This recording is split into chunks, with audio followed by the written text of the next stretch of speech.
Snow drifted like ashes across the silent prairie, swallowing the fences, the barns, and the narrow road that led into town. Every sound was buried beneath the hush, except for the crunch of Eleanor Gray's boots, worn thin and patched with strips of burlap. She carried a small bundle of bread in her arms, its warmth faint against the wind that nipped at her cheeks. The townsfolk called her the deaf girl, though she had a name once whispered with affection before the fever took her hearing 2 winters ago. Now the world moved without a voice, and she lived inside its quiet heart. She reached the general store at dawn. Frost glazed the window where Mrs. Harrow sat behind the counter, gossiping to whoever would listen. Eleanor pushed open the door, the bell above her head ringing, a sound she could not hear but felt as a shiver through the wood. The room turned toward her. Men stopped speaking, women looked away with pity that stung worse than cruelty. Mrs. Harrow's lips moved, slow and exaggerated, but Eleanor could not catch the words.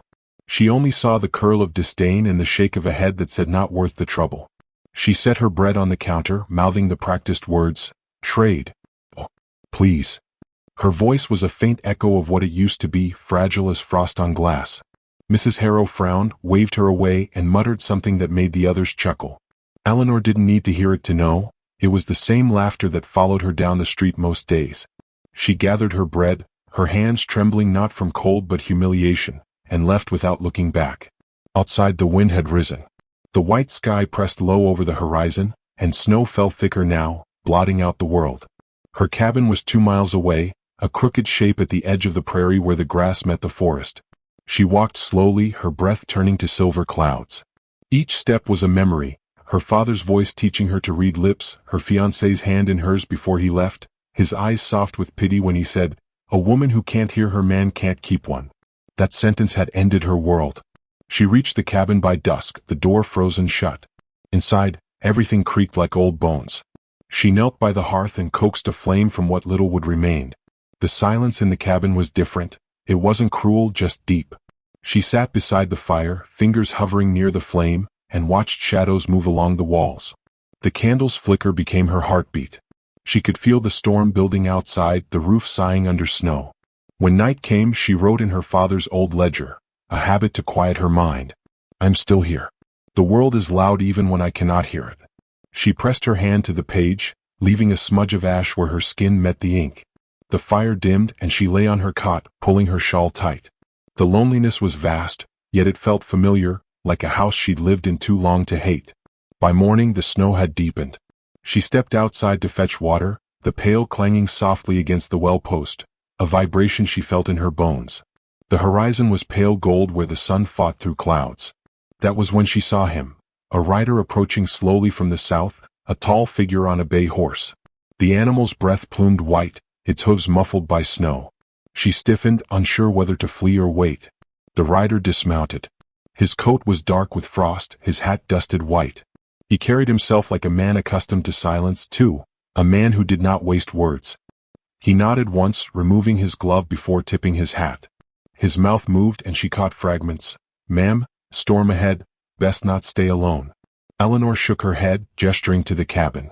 "Fine," she mouthed, pointing to herself, then folded her arms as if to prove strength. He watched her for a long moment, eyes narrowing, not in judgment but in understanding. Then he reached for the pail she struggled to lift. His hands were large, calloused, the kind that remembered work. Together they drew water from the frozen well, neither speaking. When the bucket rose, she smiled faintly, the corners of her lips trembling as if the gesture cost her something. He returned it with a nod, then set the pail beside her door. His horse stamped the ground, impatient. He mounted again, and though she could not hear the creak of leather or the crunch of hooves, she felt their rhythm echo in her chest. She watched him fade into the distance, the figure swallowed by snow and horizon. But before he disappeared, he turned once, just enough for her to see his eyes beneath the brim of his hat. Something about that glance lingered, like the warmth of a hand long after it's gone. Inside, she poured water into the kettle and stood by the window, her breath fogging the glass. The world was still white, still mercilessly quiet, yet now a thread of movement trembled through it. She touched the pane where his outline had vanished and whispered his name, though she didn't know it. Her voice, faint and cracked, filled the cabin for the first time in months. That night, she dreamed of the rider's eyes and the way his gloved hand had steadied the bucket. The memory replayed in the language of her silence, images, not words. When she woke, the fire had burned low, but the warmth remained, a ghost she couldn't explain. She stepped outside and found tracks leading to her door, boot prints and hoof marks circling once before returning to the road. He had come back in the night, perhaps to check she was safe. The snow had preserved the proof. Eleanor knelt beside the tracks, tracing their edges with her fingers. She didn't know his name, but she could feel his presence still, as if the air itself remembered him. The prairie was silent, yet in that silence she heard everything: the rustle of unseen trees, the hush of distance, the faint beat of her own heart, stubborn and alive. Far off, a wind stirred the horizon into white waves. She watched, waiting, though she told herself she wasn't. Somewhere beyond that curtain of snow, a man with frost on his coat might be thinking of the deaf girl in the lonely cabin who thanked him with her eyes. For the first time in many months, the silence didn't feel like a cage. It felt like a doorway opening to something she could not name. She rose, brushed the snow from her skirts, and turned toward the horizon. The world was empty and vast, yet she felt, deep in her chest, that it was about to speak in the only language she truly understood. And somewhere out there, the rider slowed his horse, feeling a pull he couldn't explain, as if the wind itself had whispered her name. The next morning, the snow had thinned into slush, and the road into town was lined with frozen mud and gossip. Eleanor wrapped her shawl tight and carried her basket of bread, steam still rising faintly from the loaves. Her fingers were raw, her breath short, but her eyes were clear. She told herself she was not going there for kindness, only for oil, salt, and the comfort of doing something useful. Yet beneath that resolve, a question had begun to hum like a trapped bird. Would the rider be there again? Inside the general store, warmth clung to the air, thick with coffee and coal dust. Mrs. Harrow stood behind the counter as if guarding the place from decency itself. A few men leaned near the stove, talking over the hiss of melting snow from their boots.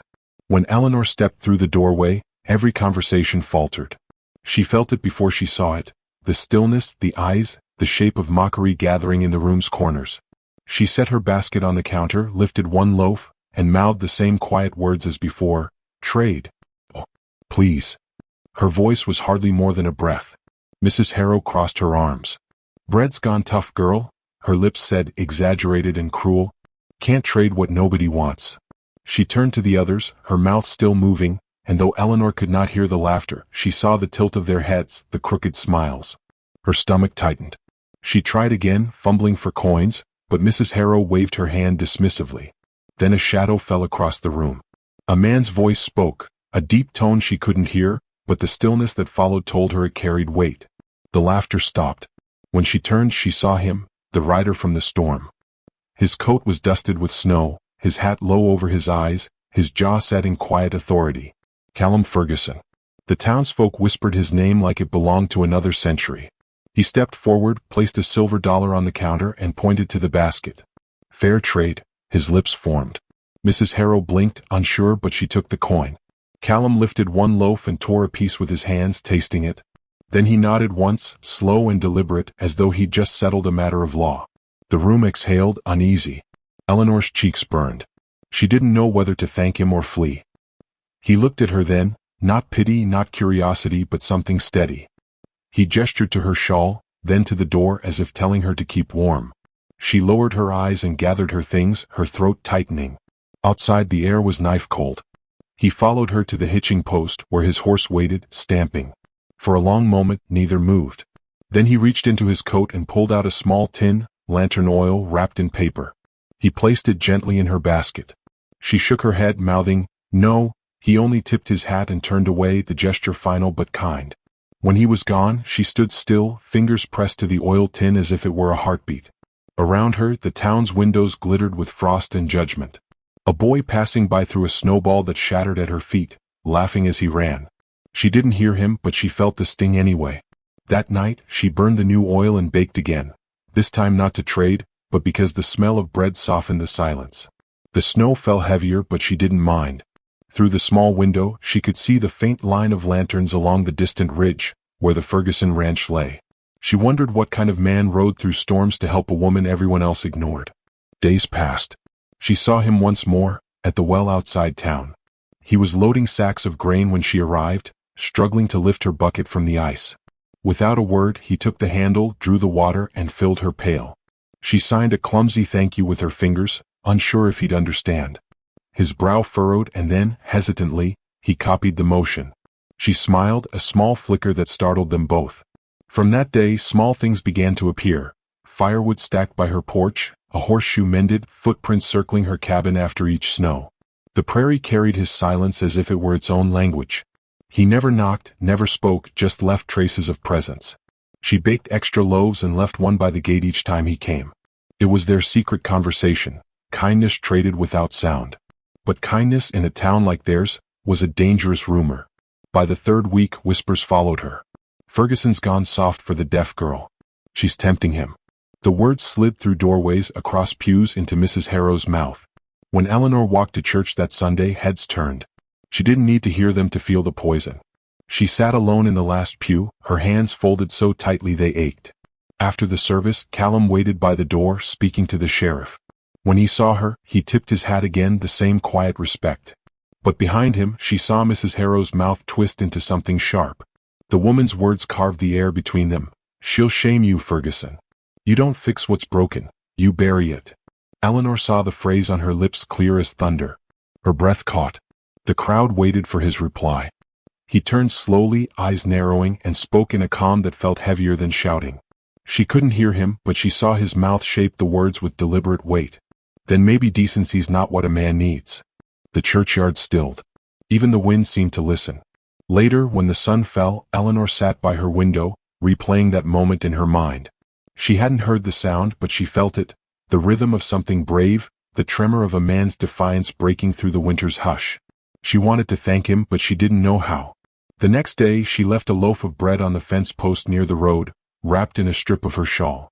By dusk, it was gone, and a small piece of firewood lay in its place, smoothly carved with her name. The letters were uneven, as though he'd made them slowly, learning their shape through memory rather than habit. She pressed it to her chest, warmth rising like a secret flame. That night, a storm rolled in again. The wind moaned against the shutters and the roof trembled. She sat by the fire, tracing the letters on the wood until her fingertips tingled. The loneliness she had carried like a second skin began to shift, just slightly, into something else. Outside, the snow thickened, blurring the horizon. From far off came a flicker of light, a lantern moving across the ridge, steady, deliberate. She rose and stepped to the window, breath misting the glass. The lantern bobbed once, paused, and vanished into the dark. She waited long after it was gone, hand pressed to the cold pane. She could not hear the wind, could not call his name, yet something inside her answered anyway, a pulse, a warmth, a wordless vow forming in the quiet. And as the storm howled unseen beyond her walls, Eleanor Gray smiled through tears, not knowing that before dawn, the man who had spoken for her would return, and this time he wouldn't leave her standing in the snow. The storm came in the night like a slow and deliberate hand pulling darkness over the land. Wind howled through the eaves, shaking Eleanor's small cabin until dust sifted from the rafters. She fed the fire with the last of her wood, each log a decision, warmth now or warmth later. When the wind clawed at her door, she pressed her palm to the wood, feeling it shudder. Outside, the world had turned to white silence again, deeper and more absolute than ever. Her oil was nearly gone. Her hands were raw from cold. But still, she worked, kneading dough she could not sell, singing songs she could not hear, watching the shadows move in rhythm to a life that refused to give up. By dawn, the blizzard had buried half the cabin. Snow pressed against the window pane, sealing out what little light there was. Eleanor wrapped her shawl around her shoulders and huddled by the fire, her eyes heavy, her body trembling with exhaustion. She thought of the writer, the man who had stood against laughter, who had left firewood carved with her name. She had not seen him for days. The thought came unbidden. Maybe he was only kind once. A sudden thud rattled the door. She startled, heart leaping into her throat. The sound came again, louder. She stumbled to her feet, her breath catching. Then, through the frost-glazed window, a dark shape appeared, broad, moving against the storm. The door burst inward, a wave of snow spilling across the floor. And there he was, Callum Ferguson, his coat frozen stiff, his hat rimmed with ice, eyes wild from the cold. Without words, he crossed the room, shut the door with his boot, and dropped a bundle of wood near the hearth. He struck a match, the brief flame painting his face in golden shadow. Eleanor watched him kneel by the fire, his large hands steady, his breath turning to smoke. When the flame caught, the cabin brightened, and he finally looked up at her. She mouthed his name, uncertain if she should.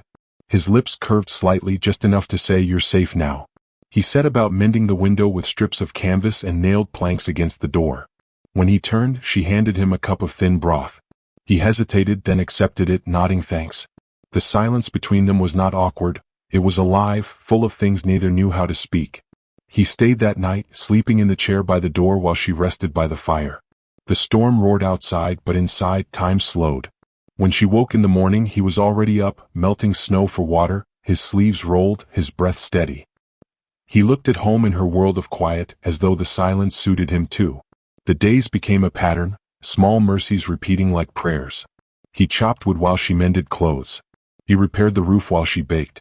When he noticed her struggling to communicate, he began learning her gestures, pointing, nodding, shaping words slowly with his mouth so she could read them. She taught him signs by the firelight, their hands brushing by accident, their eyes meeting too long. At night, when the wind moaned through the cracks, he would watch her write in her ledger. Sometimes he'd carve instead, small things. A wooden bird, a cross, her name again.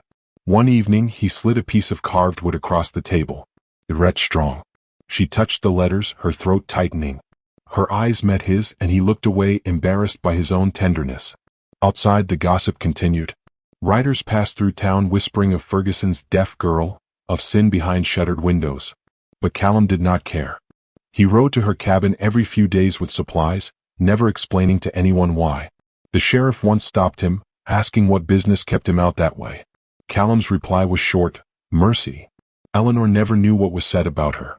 She only saw the way people's eyes changed when she walked into town, some soft with pity, others sharp with malice.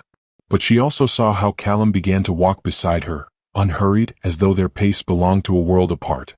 When a child pointed and whispered, she smiled at the little one, and the mother turned away in shame. The winter deepened. Once she fell ill, a fever that blurred her sight and made the world swim. She woke to find him by her side, damp cloth in hand, his eyes red from lack of sleep. He didn't speak. He only reached for her hand, holding it gently, the way one holds something breakable but sacred. Through the haze of fever, she felt his thumb brush against her wrist, steady and patient. When she recovered, she found his coat draped over her chair, his boots drying by the fire. He had stayed through it all. Each day afterward carried a kind of quiet grace. She would look up from kneading dough to find him splitting wood outside, snow dusting his shoulders like silver. When their eyes met through the window, he would lift his hand in greeting before returning to work. In the evenings they shared supper, bread, beans, and silence that felt like understanding. One evening, the world seemed almost kind again. The blizzard had finally ended, leaving the sky sharp and clear, stars glittering like shards of glass. Callum fixed a lantern above the porch, and together they watched the snowfields shimmer under its glow. Eleanor stepped closer, her shawl brushing his arm. He didn't move away. She pointed to the stars, then to her heart. He nodded, the corners of his mouth softening. It was a language that needed no sound, only the small bravery of staying. But beneath the peace, something heavier stirred. He had begun leaving before dawn now, returning later each day. His visits grew shorter. One afternoon, while she patched his torn sleeve, she noticed a letter tucked into his coat pocket, sealed but unread. The address bore the town's mark. He caught her looking and gently took it back, his eyes unreadable. That night she couldn't sleep. She sat by the fire, tracing the wooden carving that read strong. She wondered if mercy had limits, if even kindness must eventually bow to judgment. When morning came, she found the door unlatched. The snow outside bore his footprints, leading toward the ridge where his ranch lay. He hadn't taken his gloves. The sky was heavy with new snow, but she followed the tracks until they disappeared into the white. Hours passed. The wind grew cruel. She turned back, half frozen, and found something on her doorstep. His knife, left clean, and beside it, another carving. She brought it inside, holding it close to the fire. It said home. She pressed the word to her lips, tears slipping down her cheeks. Somewhere in the storm's distance, she thought she saw a figure on horseback, blurred, fading, but she wasn't sure if it was real or memory. She sat by the fire until dawn, the knife on the table beside her, the carving in her hand. For the first time she prayed, not with sound but with breath, for the storm to end, for the man who'd given her silence a meaning to return. And as the wind wailed through the frozen plains, she thought she heard, faintly, the creak of hooves in the distance, soft, rhythmic, like a heartbeat returning through the snow. The thaw came slow that year. The snow melted in hesitant streams down the slopes, carrying twigs and whispers of old storms.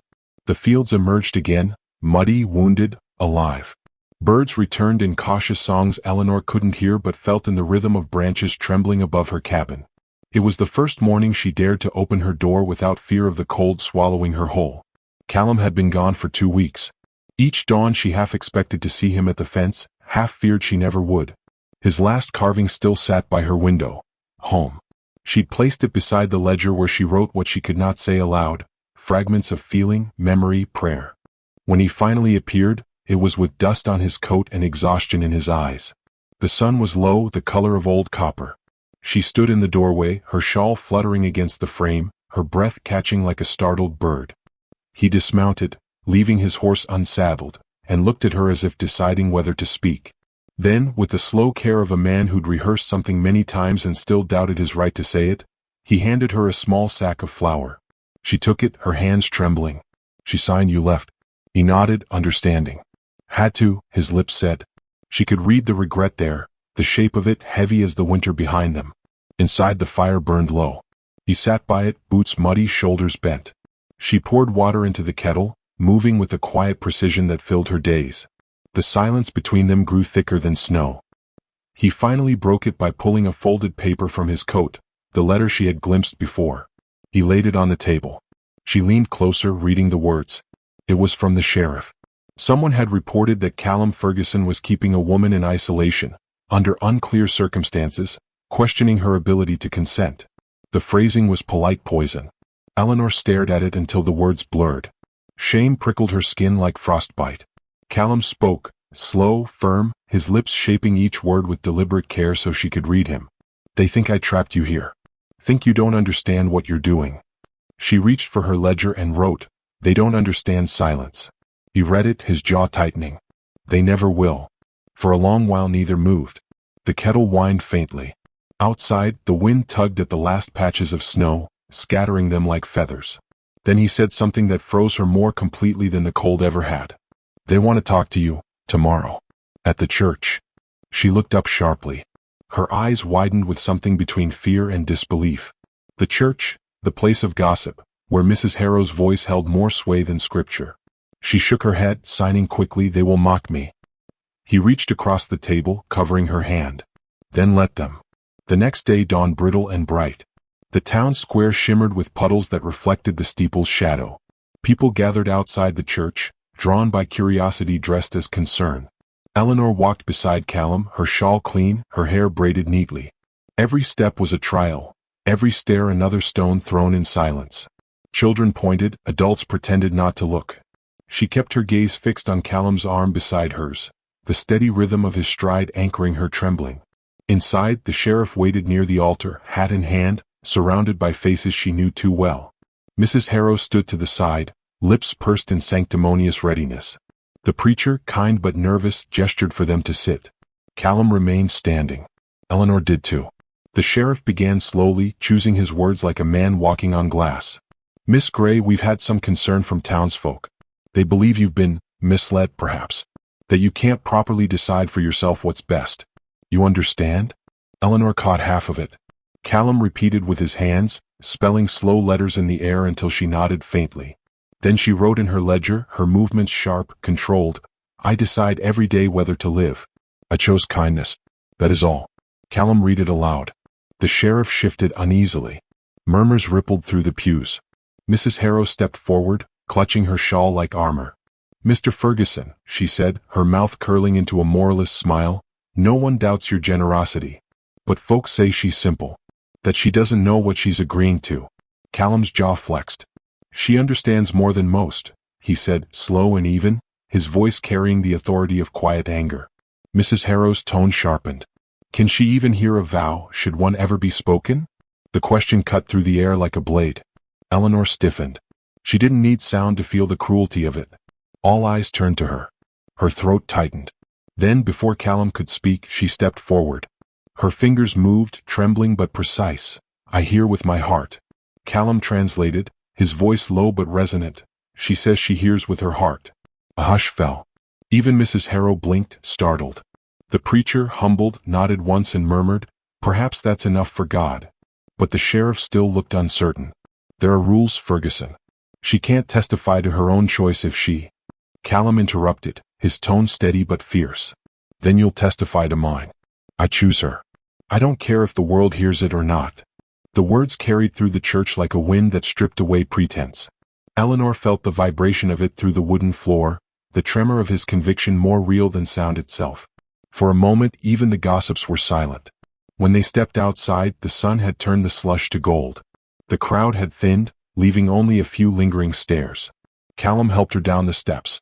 His hand lingered in hers, strong and warm. She could feel the pulse beneath his skin, steady and sure. At the edge of town he stopped. You don't have to stay here, his lips said. I can take you west. Start over. She looked up at him, snowmelt glittering in her lashes. Then she wrote slowly, carefully, each word deliberate. Running is another kind of silence. I want to live where they can see me live. He read it, his throat moving as though swallowing something heavy. Then he smiled, not a wide grin but a quiet curve of pride. That evening they walked the long road back to her cabin. The prairie was still streaked with snow, but green shot up through the melt. Birds scattered from the fence posts. The air smelled of thawed earth and promise. When they reached her porch, she turned to him, hesitating. The light was fading, soft and amber. She reached out, touched the collar of his coat and then, uncertain, pressed her palm against his chest, over his heart. He covered her hand with his own. You're not broken, he said, his voice gentle. You're the only one listening. She couldn't hear the words, but she read his lips clearly. Something inside her trembled, relief, disbelief, wonder.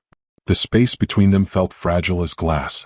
She stepped closer, and when he bent his head, their foreheads touched, one brief, wordless moment where silence felt infinite. The fire inside flickered through the window, painting their shadows across the snow. She signed softly, stay. He nodded once, his breath warming her hair. Later, when he sat by the fire carving another piece of wood, she watched him from across the room. The glow wrapped him in amber light, his features softened, his eyes distant.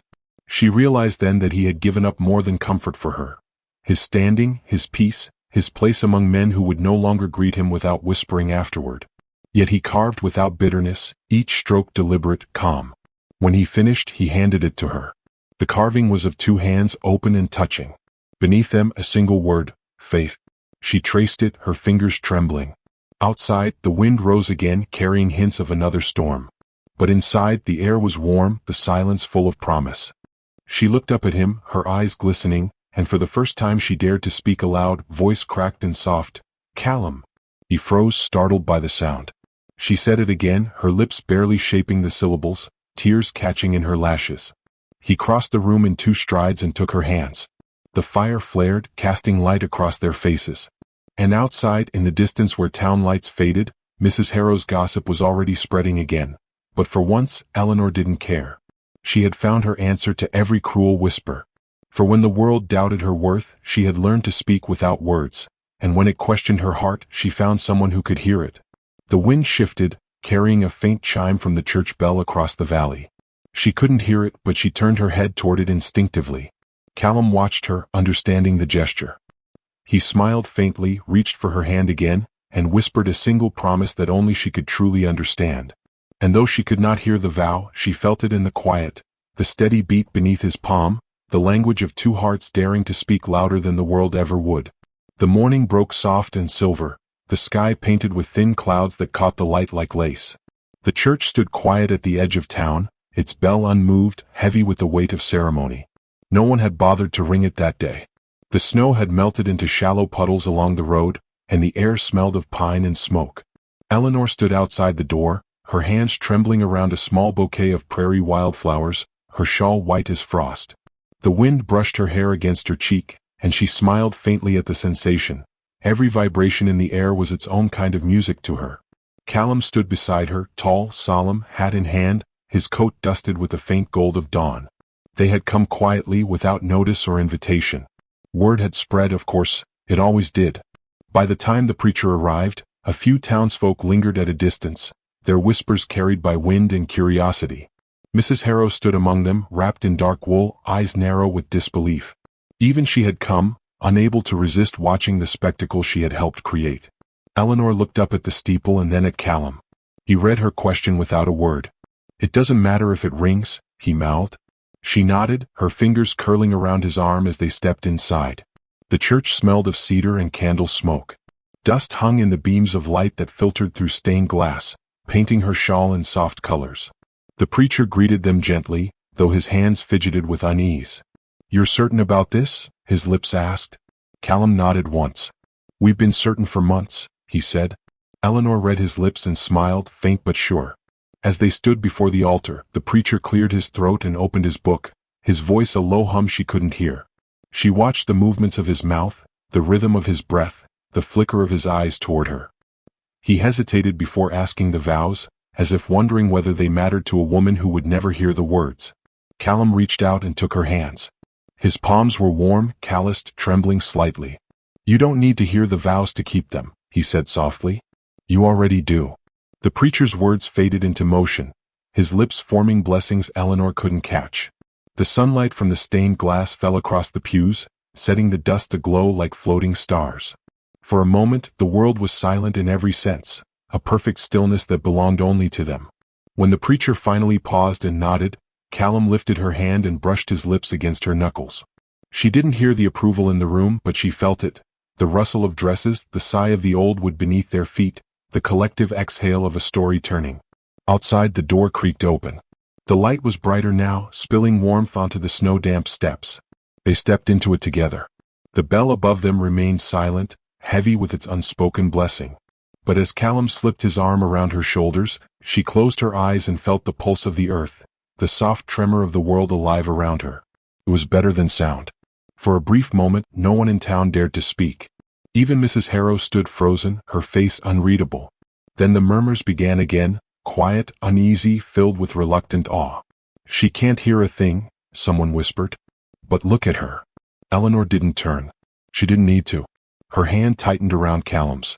They walked back along the muddy road, the sky opening to sunlight.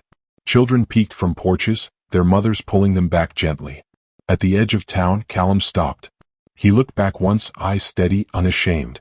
Eleanor followed his gaze, her expression soft with forgiveness that no one asked for. By afternoon they reached the cabin.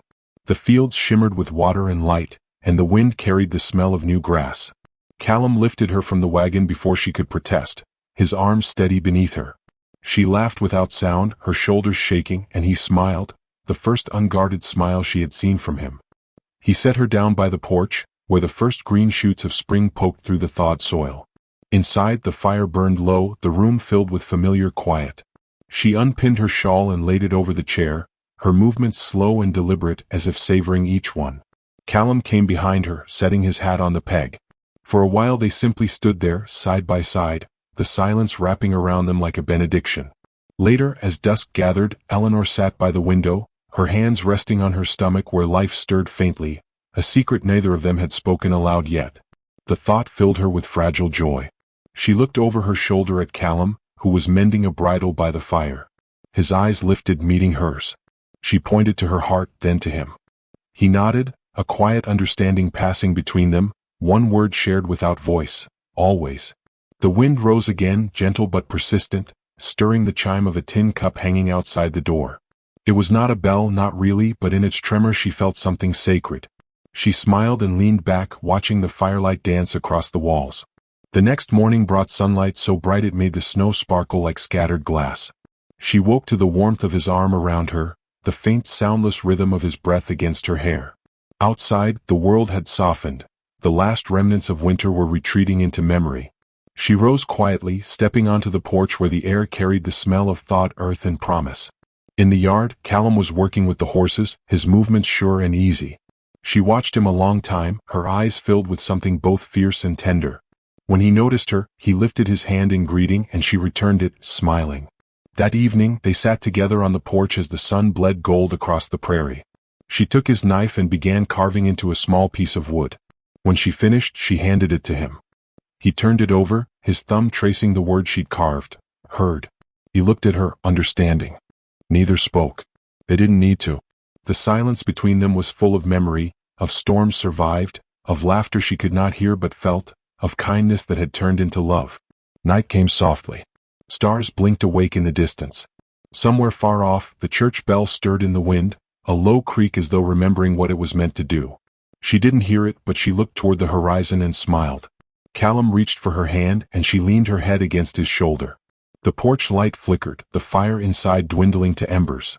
For a while they simply breathed together, matching rhythms, the world fading into a hush that no sound could break. And when their child's first cry came months later, it wasn't the sound that broke her heart. It was the vibration of it against her skin, the life she felt answering the silence she'd carried all those years. She held the baby close, tears streaking her cheeks, and looked to Callum. He touched her face gently, his voice breaking as he whispered her name. She didn't hear him. She didn't need to. Every promise, every vow, every word they had ever meant was already alive in that moment. The bell never rang for their wedding, but it didn't need to. It had rung inside her chest the moment he looked at her and saw not silence, but strength.